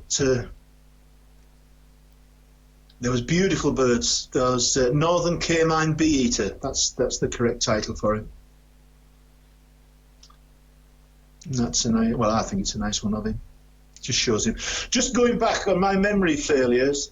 The food that they put out to dry, it's like a sweet potato in size and shape, and it's called cassava, and it's a woody shrub, and they take the tubers from the shrub, and that is what their staple diet is. And they can also eat the leaves on the tree as a vegetable as well.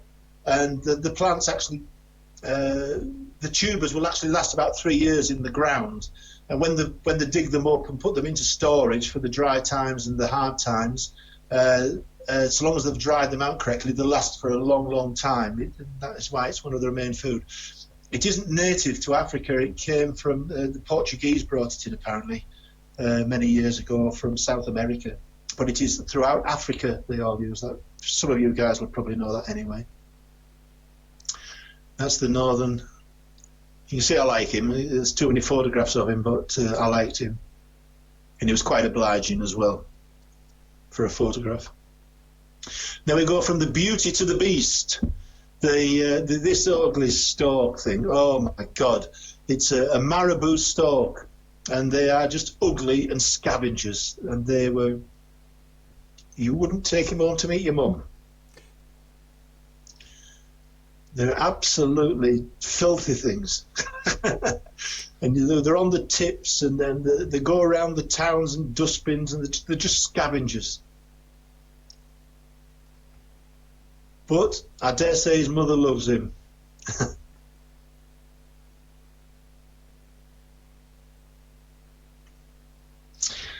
That was a Goliath heron, and he was a big boy. The photograph doesn't do him justice on size. He was a big boy, very tall. I reckon he's walking through thick end of 2.5 foot of water. You know, maybe 3 foot of water. There were big, big birds. Very tall. Hence the name Goliath heron. That was just one of his head that I've tilted around because I just thought he'd look good. Maybe not, but just showed his head off nice. That's him stood next to the hippos. So it gives you an idea how big he is. I don't know that we ever saw one of these in flight. I might have done, but I can't recall. That is a Malachite Kingfisher. Just on the banks of the Nile. Same again. And as you were going down the Nile, you just saw birds everywhere. It was incredible. I mean, back home we'd travel 10 miles to see as many little birds like that, and the darter flying by, and the heron, the stork stood there. You know, and it was just like every bit of ground there was that came into the river where there was birds stood on it. If it weren't birds, it was crocodiles. And we went all the way across there, and one of the first birds that we saw was an Egyptian goose. I thought, crikey, go all the way to Horncastle to see them. And then there they are. But they were there in numbers. There was a lot of them there. But we shan't bother with the Egyptian goose. There are plenty of them around here to go and have a look at if you want to see one of them. The pied crow. This was in the hotels at Mumbai, and he came down to the dustbin area, and he was picking over the rubbish and the what have you. They were quite nice birds, they were. I like the crow family. I know they aren't the particularly nicest of birds, the nicest habits, but very intelligent, and he had no fear of human beings. That's him again. He was just wandering about the garden. He was lord of the manor. That's a great cormorant. Just perched upon a tree hanging over the river. That is a great white. Or a yellow-billed, some of them call him. And that is a grey heron. Just a question, Bob, that's just popped up. Do the locals eat any of these cranes, etc.? Not that I'm aware of. Right. No, not that I'm aware of. Yep.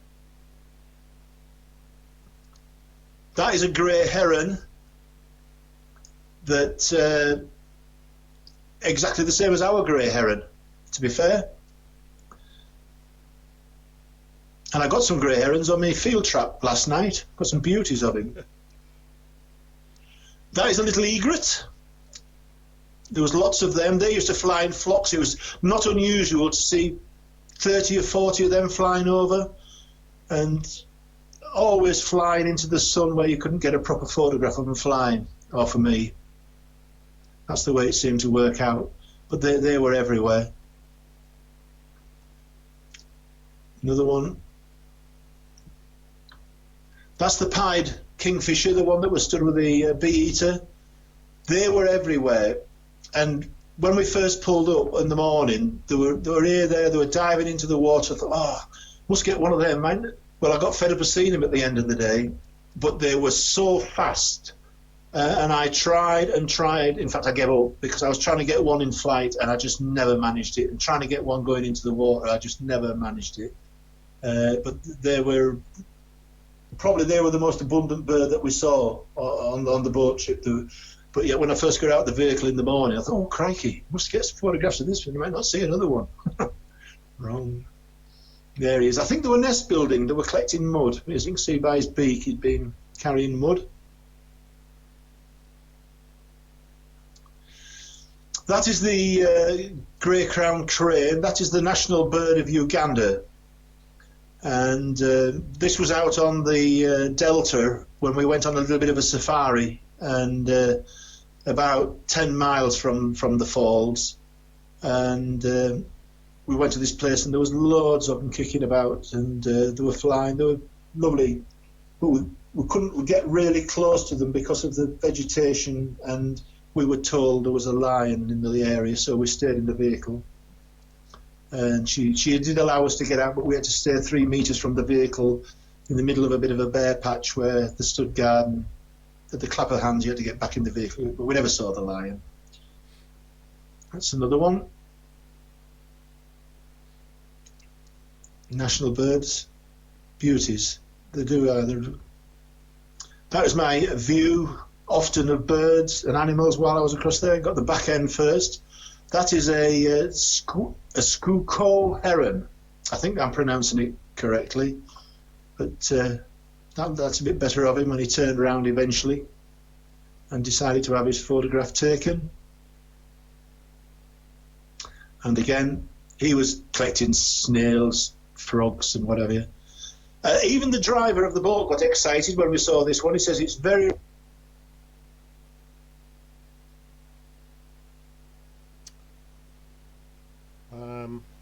We seem to have lost Bob at the moment. Let me just see if he can hear me. Can you hear us, Bob? Hello? I don't know whether you can hear me, Bob, but we can't hear you at the moment. If you want to log off, and I'll call you back. I'll just call you back straight away.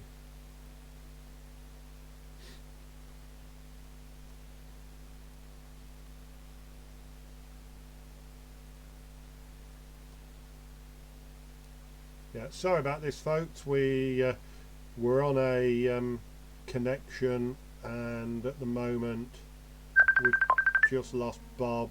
Let me just answer that. Here he is again, if he can hear us. Can you hear me? Yeah, I can hear you now again, Bob. Just turn the camera around. Yep, Done that. Off you go again. Yeah, we were very lucky to see this. According to the guide on the boat, it's a purple swamp hen, and they literally live in the grasses and what have you. But he says the only reason we would see them is because they were nest building, and they were out collecting material for their nest. So he says you're very, very lucky to see them. We just had a message there from Doreen, Bob, that she's saying too much speckled hen.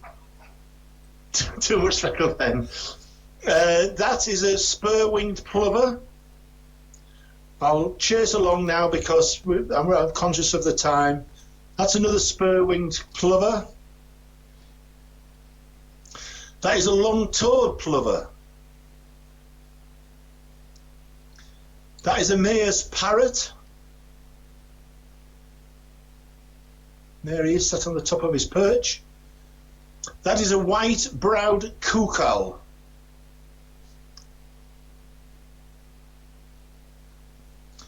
That is a water thick-knee, but I think we would call it a stone curlew in our part of the world. But over there, and in the book, it's called a water thick-knee, but we would know them as a stone curlew in our part of the world.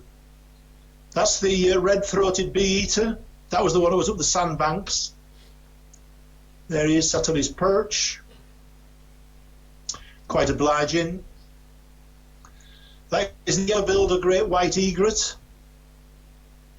He was a big boy as well. That is the yellow-billed stork. Oh, we've had that photograph once, but that's the yellow-billed stork with the egrets. No, we haven't, because in the other one, the cormorant was flying by, wasn't it? That is a spur-winged plover. That's a hadda ibis. That is an open-billed stork.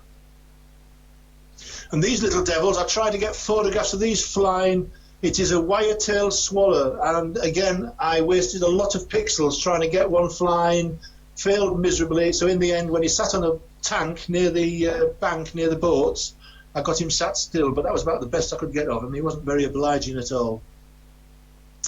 That's the red-cheeked cordon bleu on the ground, and that's him sat on a wire. That's a Rupel starling. He had a nest in the top of that lamppost, or telegraph wires, I'm not quite sure what it was, but he had a nest in there. That is the saddle-billed stork, and everybody says he should be the national bird of Uganda because his beak is the colours on the flag, but he isn't. He was quite nice, actually. That is a grey western plantain eater. They were beautiful birds.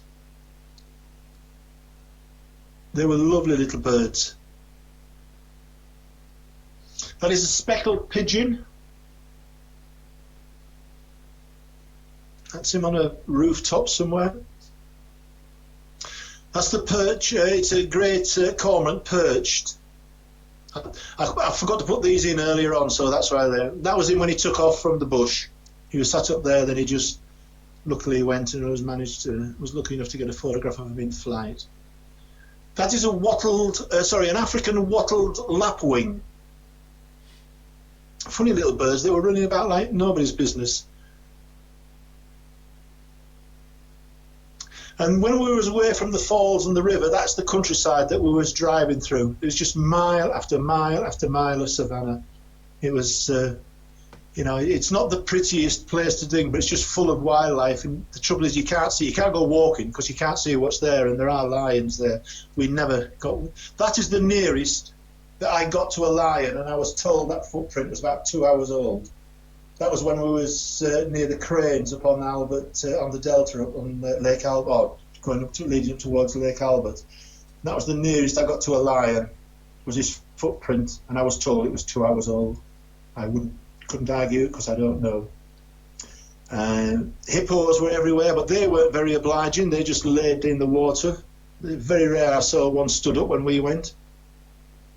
That was our normal view of a hippo. The Nile croc, that's just a baby.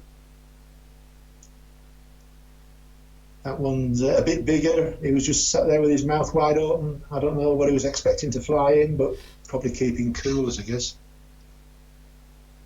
And that was Dad. And we saw him from a distance, and he let the boat drift up. And he just sat there watching us, and you could see him watching us. And I mean, that was on a 400 with an extender on, and it's well cropped in, so we weren't that close to him, but he was close enough. But when he moved, I have never seen anything so big move so fast in my life. He was laid there 1 second, and the second later he was into the water. It was incredible, the speed. From a standing start, absolutely frightening. You wouldn't want him after you. I know that for sure. He was a big boy. He was over 3 meters long. He was a big boy, well, one of the bigger ones. And then he laid in the water and just stared at us again. Sorry, girls. I do apologise. That is the baboon sat at the side road. It's they're olive baboons. And we saw them at the roadside, and they chopped a tree down where they're building this road, the Chinese are, and there'd been some bees in it. And the baboons were nicking the honey off the bees. And the bees weren't very happy. And when we opened the van door to take a photograph, the bees also came and had a word with us. They weren't happy with us either. That is a Pattice monkey. We saw quite a few of them. They were very difficult to photograph because they were, excuse me, they were all in a bit of shrubbery, and you couldn't get clear views of them. Sorry, just having a slurp of the old speckled hen. That's them again. That little fellow was a striped ground squirrel. I guess again, I got a few of him, but they're all much similar. They're Rothschild giraffes. We saw a lot of them, or a few of them, quite a few, a lot. And they were quite. I wanted the photograph where you got the two together, but it never worked out for us. We tried, but it was very, very sunny, and we were looking into the sun, so it was difficult to get a photograph of them. Or it was for me, anyway. That's a red-headed agama lizard. They were everywhere. Well, not everywhere, but you saw them on a regular basis. That is a warthog and his mate. That's a water buffalo with hitchhiker. And we did see a lot of them, or several times we saw them. In the place where we actually stayed, they used to come through the grounds about 2 o'clock in the morning. It was like an earthquake going through. And we was just told, don't get out and go and look at them. Let them go through. We saw lots of impalas and this type of animal. I can't name them all. That's a Ugandan cob and the heart beast. The heart beast is at the front. Different horns.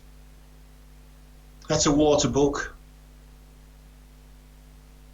That's an elephant, and that is the only elephant that's on the reserve, and the reserve is several thousand square miles. It is tagged, and he's an old boy, and they tag him, and it's not for the tourists. In fact, they don't get many tourists there as such, not like Kenya and 1 or 2 places. But he's just there for research, so they know where the elephants are moving and what they're doing and where they are. But he's the only one that's tagged, and that's his tag on the top. But he's an old boy. He's lost a tusk. He's seen better days, but he's still with the herd. They haven't kicked him out yet. That's a half-grown one. Quite destructive, the elephants were, always knocking a tree down or Or that little thing there, he just ripped it out of the ground. And but the birds always hitch a lift with them. The egret, I'm not quite sure what the black ones are, to be honest. That's my screensaver at home. That's just one. We got quite close to him and he was not happy that we were there. He just knew he wasn't happy. He didn't like people watching him and his family. That one flew over. I don't know what it is. It's a pelican of some sort, but I don't know what it is. I've not been able to identify that one properly. Yes, yet. I'll keep trying. That is a Steppe Eagle. He was a long way off us. I had some other birds of prey that I saw out there as well that we didn't know what they were, but there was, I think with that we convinced ourselves that was what they call a Steppe Eagle. We never saw him fly. That's an LBJ, which I haven't a clue what he is. He could be anything. Same again. Just happened to see him in a bush, so whopped a photograph of him. That's a collared dove. I'm not sure which one, because there's several collared doves over there, and I don't quite know which one that is. I don't think it's a Mourning one, but I'm not too sure. Them little fellas teased me as well. I could not get a photograph of these, and that was about the best I could get when he sat on top of a boat near where we used to catch the ferry across the Nile. These birds are very rare, and they only live at the bottom of Murchison Falls. And my friend actually texted me through the name of them the other day, and I've forgotten. And I was ever so mad because I'd been taking photographs of things in the sky, and then it goes into these dark corners and rocks, and the camera was all set up wrong. And I've got 15 grainy, horrible photographs of these where I should have really got some good ones because we were close enough to them. And I did swear when I looked later that thing, but when I looked at the settings, the camera was all wrong for going into a dark corner. That was the trouble over there. 1 minute you're in the bright sky and what have you, it's so bright you can hardly see, and the next minute you looked under a tree and it was like the Black Hole of Calcutta. That is a common sandpiper. That is a common sandpiper. That was nearly in the dark. The ISO on that one was about 5,000, but the ISO on that one was nearly 12,500. It was very dark when I took that one. I was dead chuffed when I got that one, and then later on in the day we saw him out in the daylight, but I thought, oh well, I'll keep it, I got it. But it was very dark when I took that one. They're sparrows of some sort, I think. There's 2 or 3 different types of sparrow over there. We went to one place, we saw these butterflies, and I thought, I'm going to have a photograph of them, so I'll get something. That'd be easy enough because there were so many of them. I could not get a photograph of them, and in the end I put the big lens back on and sat at a distance, and that was the best I could get with it into the dark bushes. But they were beautiful, and they were very big. They really were a big butterfly. They were 3 times bigger than our peacocks. That is a black and white colobus monkey.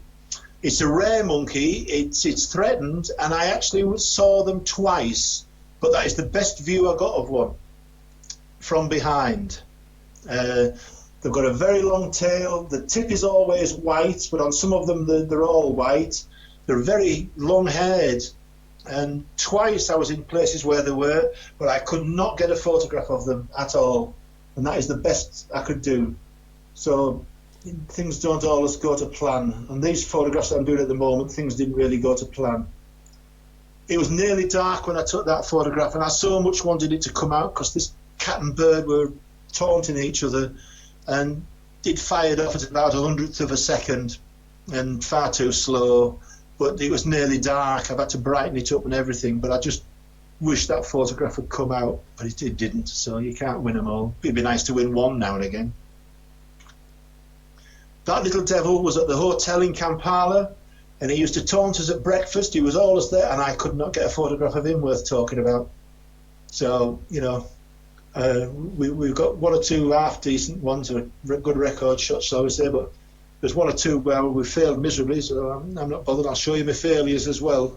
But beautiful bird, but he was so fast, never stood still. And we sat outside for our breakfast, and he was there laughing at us. Same with that one, the ox-eyed oxpecker. I've got one on his legs as well. But when we went to this place, Charles, the driver, says, "Oh, he says, there are a lot of eagles here and what have you." So, sorry, a lot of small birds. So I put my 100mm, because we're in like a field. And I thought, oh, well, I'll put my little lens on. And damn me, he was there, and we couldn't get close enough. Charles, the driver, he says, "Oh, I know my birds." Said, "I was told when he'd gone out of earshot." Dave says, "Yes, he knows his bird. It's either an eagle or a pigeon. It doesn't matter what size or what shape it is. It's either an eagle or a pigeon." He says that's the extent of his bird knowledge. And it was ever so funny, because he used to say, "Oh, there's an eagle." And you looked across, and it was nothing like an eagle. But and I tried to get a good one of him as well, but failed. But he was all right. And that one, that's a bonny little bird. I saw a few of them, but they're always in the bushes. That's about the best I could get of them. Little tree squirrel. Another LBJ that I don't know what the story is behind him. You can see it's very bright. That is just up the Nile. You've got the warthog. You know, this is what the sort of scene you were seeing all the time. 3 or 4 different species all mucking in with each other and sort of ignoring each other. That's a laughing pigeon. Only saw them twice, and saw him sat on the ground, but I can't identify him. I've looked in all the books. I think it's a juvenile of some sort. Oh, 1-year-old bird. I don't think he's got his full colours from the books I've looked in. If anybody knows, please let me know. That's an elephant, just trundling up the riverside. We were lucky when we went on our boat trip. The elephants came down to for their morning water. That is Charles on the left. He's the driver, great guy, and that is Ackle on the right hand side. Really, really nice people, and sort of made it for us. That is Charles again, and that is Gertrude, who was the headmistress, she's the principal of the school. That was her again. Former little lady, but very, very nice. That is one of David's families. That guy works for Christian Aid and other charities, and makes sure children are going to school and they're not being married off and one thing and another, doing all sorts. And there is children. His wife's just had another baby this week, actually, and that's David, of course, and Kathy, his wife. That was just a family. That was Michael. He was a real nice guy. He used to take about 3, 4. In fact, we went to his house one night, and he had about 6 kids that were not being looked after, or their parents had got AIDS and this, that, and he used to take them home at night. And he used to just put them up and feed them and do all sorts. Really, really nice guy. So we bought him a football to give to the kids, and he thought it was great. I think he played with it more than the kids. That was his wife and some of the kids that he'd taken home that night. There is wife and his 2 sisters. And that's the end of the photographs. I could have bored you for another goodness knows how long. I hope you've found it of interest. If you've got any questions, either through Facebook or message Graham now perhaps, and if I can answer off the top of my head, I will try. But thanks for putting up with us, and I hope you all have a good night's sleep afterwards. God bless. Cheers. Thank you. Back to Graham. We have got some 1 or 2 messages that's come through, Bob. The people have said 1 or 2 things, and lovely photos, beautiful pictures. Caroline says giraffes are my favourite, beautiful creatures. Jill's just posted some amazing photos, people, birds, animals, stunning. A great talk, Bob. Well done to you and Graham for putting this together whilst extensively social distancing. We couldn't get much further apart. Great evening. Just to let those who are listening know, Bob's in Bishop Norton and I'm in Dunholm, and he's doing the talking, I'm doing the pressing of buttons, and we're just between us hoping that it's all coming together. So we hope that it's come across nicely to you. Sue has put, thanks Bob, very interesting, loved every photo. Dave sounds an amazing man. Graham H, very interesting evening, many thanks Bob and Graham. Ray has put, brilliant, well done Bob. Caroline, thanks Bob, not boring at all, fabulous pictures and very interesting. Doreen has put, very good Bob, enjoyable evening, back to my snails now. Diva, yes, thanks Bob, very interesting evening. Viv, thanks Bob, lovely photos. Jim's put, very good Bob, thank you very much, interesting with great photos. Paul Walker, great evening, thanks Bob and Graham. Pete Curry, thank you Bob, very well done. So I must admit that I'm going to say to you Bob, thank you very much indeed. It is not easy just sitting there and talking to yourself, and one or two more come in, great stuff from Gary Womack. Doreen, Jan says great photos, so Jan's been watching us from up in Scotland. Martin said great talk, can't wait to see this again over here when we get going again. Caroline Steele has put, excellent, thanks a lot Bob and Graham. But I think on behalf of everybody Bob, I'm going to do it myself. A big clap to you, thank you very much indeed. Been a great evening. No questions have come in, so final one there from Mark. Go on. Well, I'm going to say, if you want to know any more, I can tell you a little bit about the school, because that was ever so interesting. I've got a few stories there and how they actually work at the school and bits and bobs. But the plan is, Dave has just been. We were thinking of going in January or February again, because I can go with him now. I'm sort of part of his little team. I'm just a bloke that tags on behind with a camera and carries a few boxes. But because of the political situation, I don't think we'll be going in the spring, but we're hoping to go next October again. That's when the dry season starts, before Christmas. So I'm hoping to go again, and because it's funny, you can just, for a few bob that you're spending a few pints on a Saturday night, you can make a big difference to people over there. It's absolutely incredible. Yeah. And the people are so nice. We've got no reason to complain in our part of the world whatsoever about nothing really. Well, we have at the moment, I do that, but when you see how these people live and how they're controlled as well by the government at certain times. But anyway, thanks to you very much for all your nice comments, and I'm glad you've enjoyed it. All the best, and any questions, I will actually send a photograph to the Facebook of how I was set up at this end, with a camera pointing at my screen and looking at Graham's screen on the other camera, and oh my godfathers. I'll try and do a photograph before I rip it all down. Well, anyway, once again, good night, and thank you very much. Yeah, I'll do the same, Bob, because funnily enough, I took a picture as well, so I'll put it on our Facebook page. So you've got plenty of clapping hands on the chat, so it's been a good night. Thank you very much, Bob, and I'll end the stream now. Thank everybody for watching, and make sure you join us again next week when I shall be doing a practical evening for you, and we shall don't forget to answer your send your questions in so that I can answer them for you. Anything photography. So goodbye for now. Cheers to you all. Bye.